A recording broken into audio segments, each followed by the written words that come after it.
Conciencia Histórica, un podcast de reflexión histórica con enfoque en la historia de México. Capítulo 12. Nacionalismo, chauvinismo y olimpiadas. Bienvenido a Conciencia Histórica, un espacio de reflexión sobre la historia, sus hechos y sus procesos con un enfoque en la historia de México. Mi nombre es Raimundo Salcedo y después de un mes de descanso retomamos el podcast con un nuevo tema. Y es que estamos en tiempos olímpicos. Desde el pasado 26 de julio y hasta el 11 de agosto se están desarrollando en París los Juegos de la 33ª Olimpiada de la Era Moderna, y me parece que el tema de los Juegos Olímpicos da mucho de qué hablar en el tema del quehacer histórico y de la conciencia histórica. Ya en un episodio anterior me referí a los Juegos Olímpicos de México 68 y los lamentables hechos que rodearon los meses previos a su inauguración, pero ahora me referiré en una dimensión diferente sobre la justa olímpica, porque ahora abordaremos el tema del nacionalismo y para ello vamos a tocar algunos aspectos relacionados con los Juegos Olímpicos y también con el deporte en general. Hoy vamos a hablar de nacionalismo y chauvinismo. Me parece importante que comencemos por distinguir estos dos términos. El nacionalismo, en palabras de Ernest Gellner, es un principio político que sostiene que debe haber congruencia entre la unidad nacional y la política. Este principio se manifiesta, siguiendo a Gellner, a través de sentimientos o de movimientos. El primero, cuando hay una molestia, los movimientos son cuando hay una molestia porque este principio no se cumpla, o una satisfacción cuando sí lo hace. Y el segundo es el movimiento nacionalista, obra impulsado por el sentimiento nacionalista. Por su parte, el chauvinismo o patrioterismo es, en palabras de Hannah Arendt, un producto casi natural del concepto de nación en la medida en que proviene directamente de la vieja idea de la misión nacional. La misión nacional podría ser interpretada con precisión como la traída de luz a otros pueblos menos afortunados que, por cualquier razón, milagrosamente, han sido abandonados por la historia sin una misión nacional. Mientras este concepto de chauvinismo no se desarrolló en la ideología y permaneció en el reino bastante vago del orgullo nacional o incluso nacionalista, con frecuencia causó un alto sentido de responsabilidad por el bienestar de los pueblos atrasados. Fin de la cita. La visión de que el Estado debe corresponder con la nación no es tan añeja como pudiera pensarse. De hecho, hemos normalizado en el siglo XXI el hecho de que existan estados nacionales al punto que muchas veces no concebimos que en un solo país puedan existir diferentes naciones, ni el hecho de que una de esas naciones busque imponer sus ideales nacionalistas e incluso chauvinistas sobre el resto. Para Eric Hobsbawm, conceptos como nación y patria se han alejado del significado original que tenían para subsumirse en la idea que se ha forjado de nación desde finales del siglo XIX. Y es que desde la segunda mitad del siglo XIX, la idea de los estados nacionales ha comenzado a permear, primero en Europa, luego en América y Asia, y luego en el resto del mundo. Los movimientos nacionalistas estaban ya presentes antes de la Primera Guerra Mundial y son de hecho una de las causas del inicio de la Primera y de la Segunda. Pero después del final de la Segunda Guerra Mundial, los sentimientos nacionalistas y en gran medida chauvinistas se reafirmaron durante la Guerra Fría. La idea de la nación como sinónimo de país es ahora muy frecuente, al punto que a veces se confunde, pero además estas ideas pueden abordarse desde un punto de vista psicológico Quiero hacer acá un descargo de responsabilidad, no soy psicólogo, sin embargo, he tomado algunos textos relacionados con esta rama y me permito hacer en este momento no puedo decir análisis psicológico, sino una exposición más bien de algunos aspectos que la ciencia ha traído sobre el tema del nacionalismo. Y es que desde el punto de vista psicológico, el nacionalismo es parte de la identidad de grupo que tiene todo ser humano, que no es únicamente respecto a la nación, sino una identidad que es, como muchas cosas, un constructo. Y es aquí donde encontramos el vínculo con los Juegos Olímpicos o, más ampliamente, con el deporte. Voy a partir del deporte más popular que existe, el fútbol. Hago la acotación de que por diversas razones el fútbol es un deporte que a mí no me gusta. Algunas de esas razones provienen de la actitud de sus aficionados y vamos a analizar algunas de estas actitudes en este episodio. Es que siempre me ha causado curiosidad cómo es que el fútbol causa emociones tan fuertes en los aficionados que sienten los triunfos de los equipos a los que apoyan como propios. ¿Cómo es posible que se sienta una identidad entre el equipo y la persona que se sienta a ver cómo 11 deportistas con la playera del equipo en cuestión ganan o pierden en la cancha? Esto va muy lejos de los términos deportivos del fútbol, en los que no voy a ahondar, sino que toca a los espectadores que desde una tribuna o desde una pantalla de televisión ven este deporte y comparten emociones que los hacen celebrar o lamentar un resultado favorable o adverso según el caso. ¿Cómo es posible, por ejemplo, que un aficionado del América sienta encono, frustración e incluso odio cuando, no sé, las Chivas le meten un gol a su equipo, o viceversa? Existen diversas razones para explicar este fenómeno. Para este efecto debemos entender el concepto de endogrupo y exogrupo.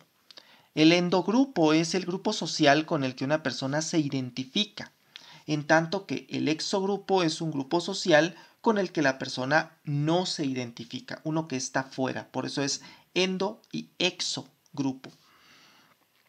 Yo no podría pensar que toma algún tiempo que una persona se identifique con un determinado grupo social, pero lo cierto es que no.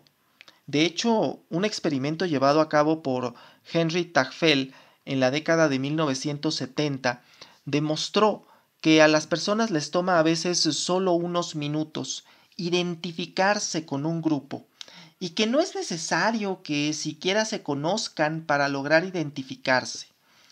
Además, que no es necesario que se trate de una identificación territorial o deportiva, puede ser sobre cuestiones tan triviales como si te gustó o no una pintura. Este es un tema psicológico muy interesante porque todos los seres humanos, en mayor o menor medida, tenemos una programación que nos hace sentirnos parte de un equipo. Y no necesitamos realmente de mucho estímulo ni de una cosa tan grande como una identidad nacional para sentirnos parte de un grupo. De hecho, muchas veces basta con un pequeño estímulo y un grupo simple de simpatía o de desagrado para tener esa identidad con un determinado grupo.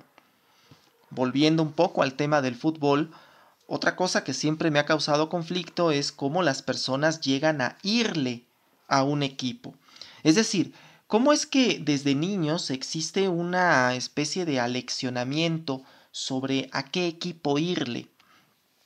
Sé que esto es mucho más complejo que decir el papá le enseña al hijo a irle a un equipo de fútbol y sé que existimos personas que escapamos de ese esquema, pero en realidad si lo observamos detenidamente, en muchos casos quienes le van a un equipo de fútbol no lo es por una razón clara e identificable, sino porque su entorno familiar indujo positiva o negativamente en esa afición. Así, es frecuente que encontremos personas que le van a las Chivas porque el papá le iba a ese equipo, o bien porque el papá le iba al América y todo sea con tal de llevarle la contraria.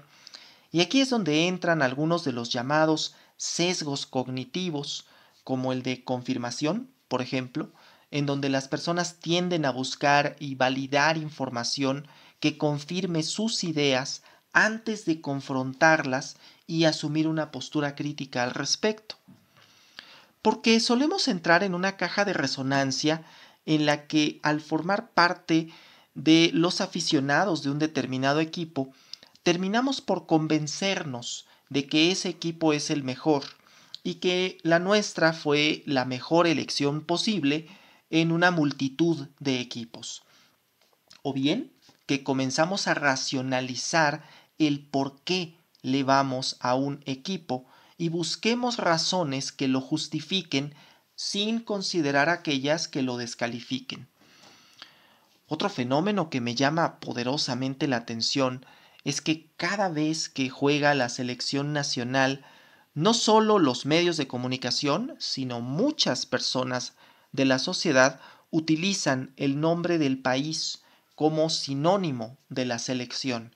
Se refieren a México como sinónimo de la selección. Esto a la vez refleja la idea de que esos 11 futbolistas representan a los mexicanos en una competencia internacional, de suerte que si ganan, por ejemplo, la medalla de oro en los Juegos Olímpicos, se dice medalla de oro para México. Y esto no es exclusivo del fútbol. De hecho, cada vez que tenemos Juegos Olímpicos vemos en mayor o menor medida esos titulares en las notas periodísticas. Esto se dice independientemente de que la CONADE haya apoyado o no financieramente a los atletas, porque hay una identificación entre la nacionalidad de los jugadores y la representación nacional de estos, incluso mayor que la que hay con las instituciones gubernamentales a las que sí aportamos económicamente por vía de impuestos. De hecho, tal pareciera que nos identificamos más con los deportistas que llegaron ahí con sus propios méritos y por sus propios medios en muchos casos, que con los políticos que literalmente escogimos para que nos representaran. A esto vamos a sumar el hecho de que cada vez que juega la selección o se practica algún deporte, se canta el himno nacional mexicano y está presente la bandera. Lo mismo que cuando un atleta se sitúa en el podio olímpico, se ejecuta el himno nacional del país que obtuvo, o más bien del país al que pertenece el atleta que ganó la medalla de oro, y todos los ciudadanos de ese país que una semana antes no tenían ni idea de quiénes son los atletas que conforman la delegación olímpica, siguen en vivo los eventos donde existe la posibilidad de obtener medalla y se molestan cuando no las obtienen. Surgen de pronto este tipo de comentarios de solo van a pasear a los Juegos Olímpicos, cuando lo cierto es que el lugar en esa competencia se lo gana el atleta por sus propios méritos y no necesariamente por los del país cuya bandera se iza si gana una medalla y cuyo himno nacional suena si gana la medalla de oro. Las personas se identifican fácilmente con los atletas de su país. Si lo pensamos por un momento, las razones que nos hicieron irle a un equipo de fútbol también son las razones que nos hacen identificarnos con una nacionalidad, o casi. Porque sabemos que existe una identidad de lo que consideramos como nacional. Sabemos que entre naciones, hablo en sentido sociológico, no político, existen distintas formas de hacer y entender las cosas y que se ven reflejados en la cultura, en la forma en la que nos procedemos, la música, las expresiones artísticas, la forma de hablar, etcétera. Pero es claro que la identidad como nación es también una construcción que nos es forjada desde pequeños. De hecho, es curioso que exista una materia de civismo en las escuelas que nos enseña parte del esquema de leyes de nuestro país, normas de conducta social, los símbolos patrios, las fechas cívicas y un largo etcétera que, a su vez, se concatena con las materias de historia y de geografía que en mucho contribuyen a aleccionar al ciudadano para que este sentimiento nacionalista surja y se afiance en su mente. Se habla de un territorio nacional, pero también de una historia nacional, de una serie de símbolos e identidad nacional, que en gran medida son la visión que tiene el Estado-nación. Eric Hobsbawm plantea: el nacionalismo requiere creer demasiado en lo que es evidente que no es como se pretende. Como dijo Renan, interpretar mal la propia historia forma parte de ser una nación. Se nos enseña, por ejemplo, que México existió desde la época prehispánica. Se pretende mostrar una historia de México como una unidad temporal y todo el relato que surge alrededor de la historia de México en las aulas de nivel básico está diseñado para generar un sentimiento de identidad nacional. No es la primera vez que digo que la historia oficial se construye con un claro propósito aleccionador: hacer que el estudiante se sienta identificado y se forme como ciudadano amante de un país. Por eso es tan complicada la materia de historia cuando un estudiante cambia de escuela entre países, porque nada se narra de la misma manera a pesar de que se trate del mismo proceso histórico. Otro aspecto es la forma en la que se nos enseña a entender a México a través de los símbolos patrios. El tema de los símbolos patrios en México es toda una caja de Pandora, porque lo he dicho en varias ocasiones, los mexicanos somos muy quisquillosos con la bandera.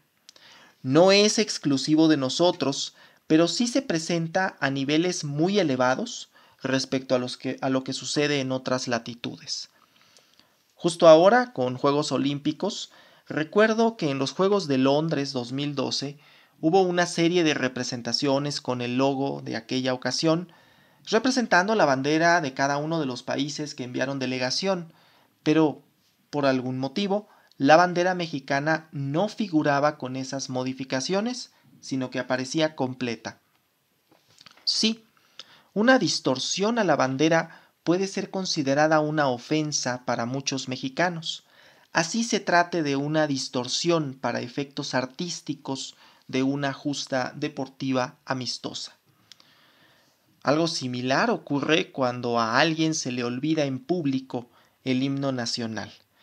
Es curioso porque de un tiempo para acá se ha dado esta pésima costumbre de copiar la forma estadounidense de cantar su himno nacional en los eventos deportivos y se invita a algún cantante para que lo haga en público, pero aunque se censura de inmediato si a este cantante se le olvida el himno nacional, sí se pasa olímpicamente por alto cuando el himno nacional es cantado a un ritmo diferente del que se establece y del que corresponde al himno nacional. Sí, porque hemos llegado al extremo de tener una ley que regula todo lo relacionado con el himno, bandera y escudo nacionales. Una ley que es fiel reflejo del grado prohibicionista y censurador que existe no solo en México para proteger un símbolo de identidad de este enorme endogrupo que dado en llamar México. Justo en el tema del himno nacional, hace unos días veía yo un TikTok en el que se decía que no existen estrofas prohibidas del himno nacional. Me temo, como jurista, que no puedo estar más en desacuerdo con esa aseveración. Me explico. La ley sobre el uso de la bandera, escudo e himno nacionales prohíbe, en su artículo 39, cualquier alteración a la letra o música del himno nacional, en tanto que el artículo 57 establece la letra oficial del himno nacional mexicano, compuesto por 4 estrofas, y no de 10, que originalmente fueron las que compuso Francisco González Bocanegra. De hecho, las numera del 1 al 4 y no 1, 5, 6 y 10, como originalmente era la numeración que hizo el autor.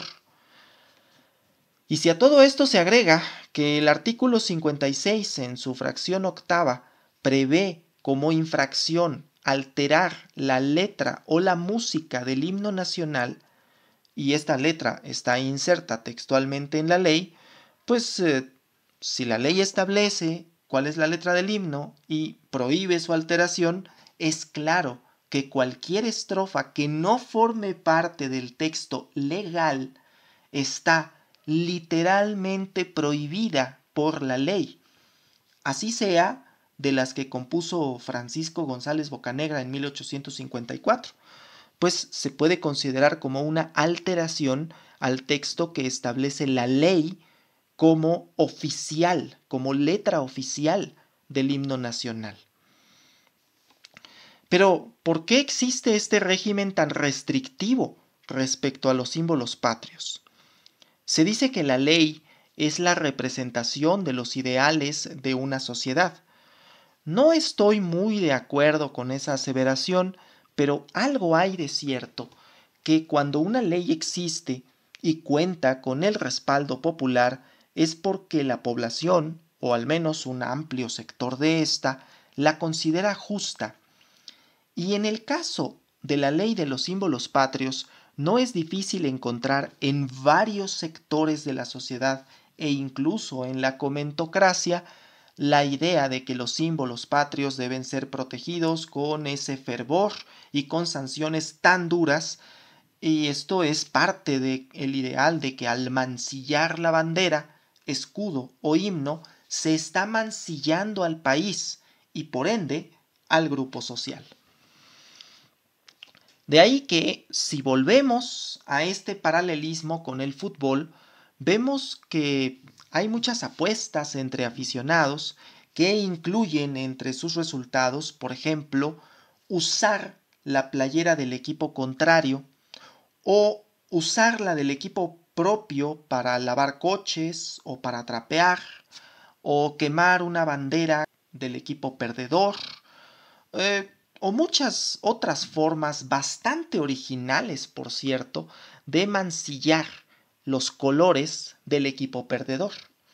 Sí, porque mancillar un símbolo es ultrajar al grupo social que representa, o al menos eso es lo que nos han enseñado y que justificamos a través de la identificación que tenemos con nuestro endogrupo. En esta temporada de Olímpicos, los atletas se identifican con una bandera y con un himno nacional. Y aunque el espíritu olímpico presuntamente no es ese, lo cierto es que basta con ver cosas como el medallero para comprender que hay muchas personas que entienden esto como una competencia entre países a ver cuál es el que obtiene más preseas doradas. De hecho, es interesante ver que cuando Estados Unidos no aparece por sí mismo en el primer lugar del medallero porque no tiene suficientes medallas de oro, los medios de comunicación estadounidenses no son tardos en sacar la cuenta con el total de medallas con tal de ver a la autodenominada Tierra de la Libertad en la cima del medallero olímpico. Pero la cosa no se detiene allí. Hay lamentables episodios de chauvinismo deportivo en los que, por ejemplo, un atleta se inscribe dentro de una delegación distinta a la de su país de nacimiento porque tiene 2 nacionalidades, por el motivo que sea. Y no falla que los ciudadanos del país por el cual no se inscribió los califiquen de traidores o incluso se burlen cuando no clasifican a rondas finales o cuando los verdaderos nacionales les ganan en una competencia olímpica. El caso se presenta con frecuencia. Por ejemplo, en la delegación de Gran Bretaña, donde los atletas de Irlanda del Norte pueden elegir entre ir en la delegación de Irlanda o en la de Gran Bretaña. Y sí, son varios los que eligen ir abanderados por Irlanda. Pero, como se dice coloquialmente, en México no cantamos mal las rancheras. Recientemente se dio el caso de una tiradora con arco que nació en México, pero pertenece a la delegación de Países Bajos por cuestiones de doble nacionalidad, y nunca fallan los comentarios en redes sociales que la calificaron como traidora cuando estaba compitiendo contra las que iban por la delegación mexicana. Y así podríamos nosotros seguir enumerando casos en donde se equipara a una traición la idea de abanderar un país diferente en eventos como en los Juegos Olímpicos, y también actos de violencia que se han presentado en los estadios cuando no gana el equipo al que se está apoyando. Las personas favorecemos fácilmente a nuestro endogrupo por el simple hecho de identificarnos con él.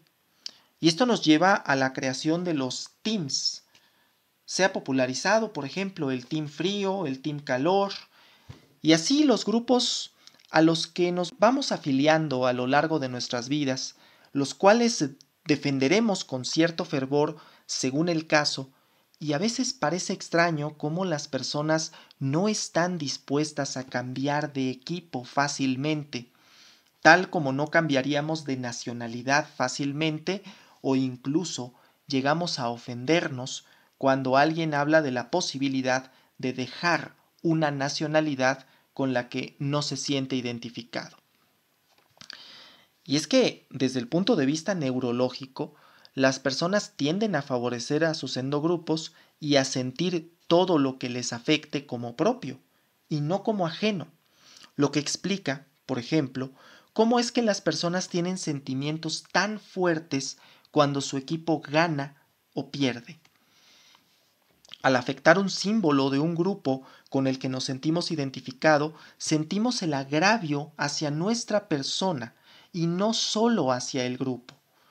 Un estudio realizado por Pedro Lilik en 2014, realizado con resonancia magnética funcional, reveló que el sistema límbico se activa en los momentos clave de un partido de fútbol, y se activan las mismas áreas y casi con la misma intensidad que cuando la persona resiente una afectación directa a su persona.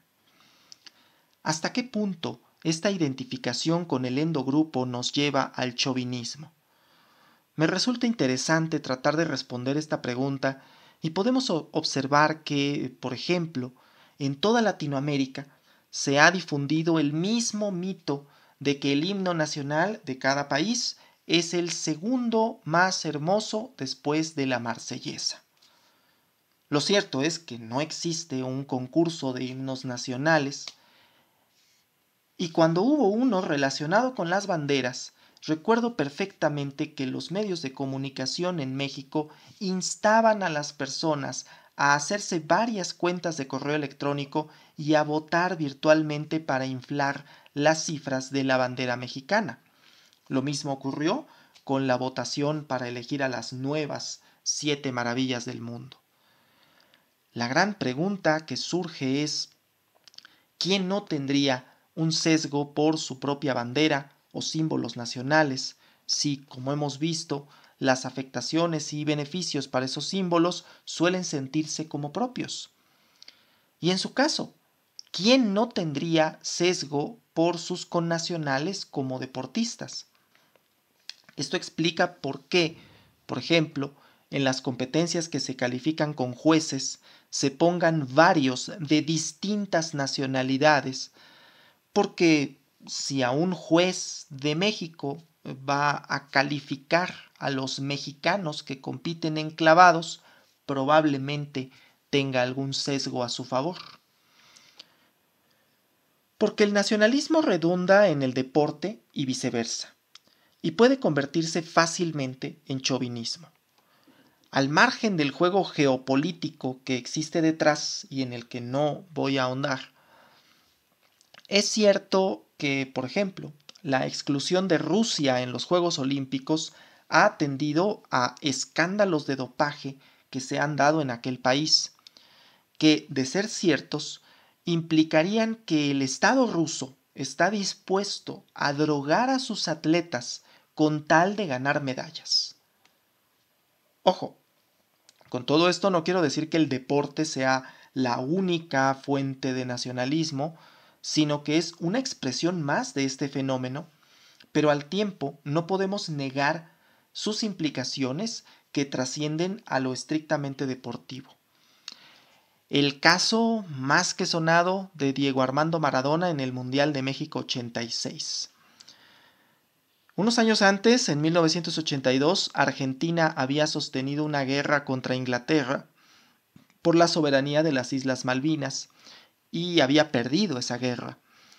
Pues bien, en los cuartos de final del 13º Campeonato Mundial de Fútbol, de cierta manera, Maradona y la selección argentina, que se enfrentaba a la selección de Inglaterra, vengó la derrota militar en las Malvinas con una acción que hasta hoy resulta controversial: meter un gol con la mano. Por supuesto que reducir el análisis de ese mundial y de lo que pasó ahí a una cuestión de mero nacionalismo sería absurdo. Seguramente porque habrá personas más capacitadas que yo para emitir una opinión estrictamente deportiva o incluso una opinión geopolítica sobre este evento. Pero sí podemos advertir que en Argentina hubo el sentimiento de que se había vengado en cierta forma lo ocurrido en las Malvinas. El deporte mueve masas. El deporte mueve sentimientos, y esos sentimientos están fuertemente ligados al endogrupo con el que nos identificamos.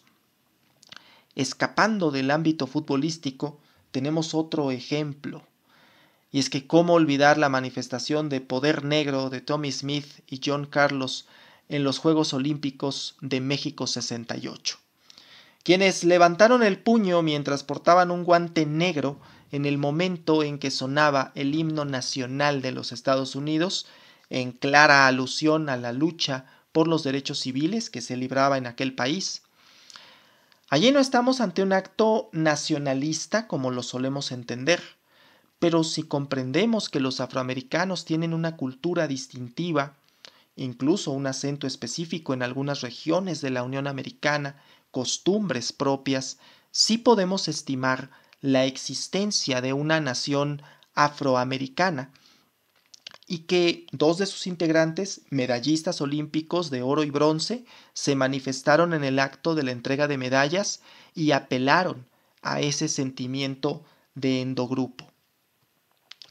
Hoy, la manifestación del poder negro es uno de los hechos más recordados de los Juegos Olímpicos de México, que no el único, pero sí uno en el que podemos advertir estas implicaciones no solo políticas, sino nacionales, en el sentido más sociológico de la palabra, y de identificación humana con el endogrupo al que se pertenece.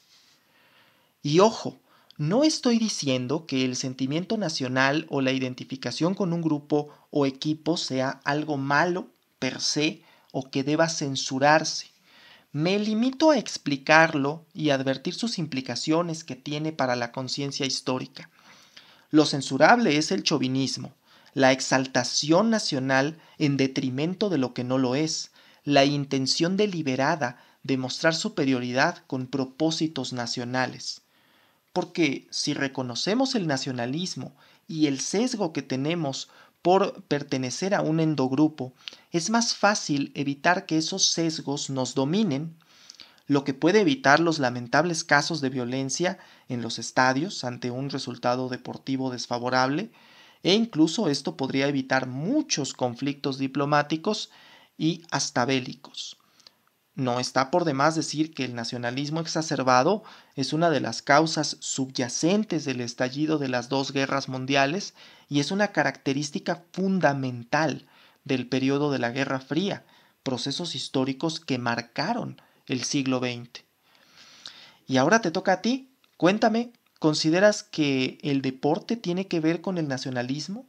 ¿Hasta qué punto el chauvinismo puede influir en las relaciones deportivas? ¿Qué tanto los conceptos de nación y de país nos hacen sentir dentro de un grupo y las ofensas contra ese grupo nos afectan como si fueran a nosotros mismos. Tu opinión es muy importante. Me la puedes dejar en la caja de comentarios, en Spotify, en YouTube. No olvides dejarme tu like y compartir el contenido si es de tu agrado. Muchas gracias y hasta la próxima.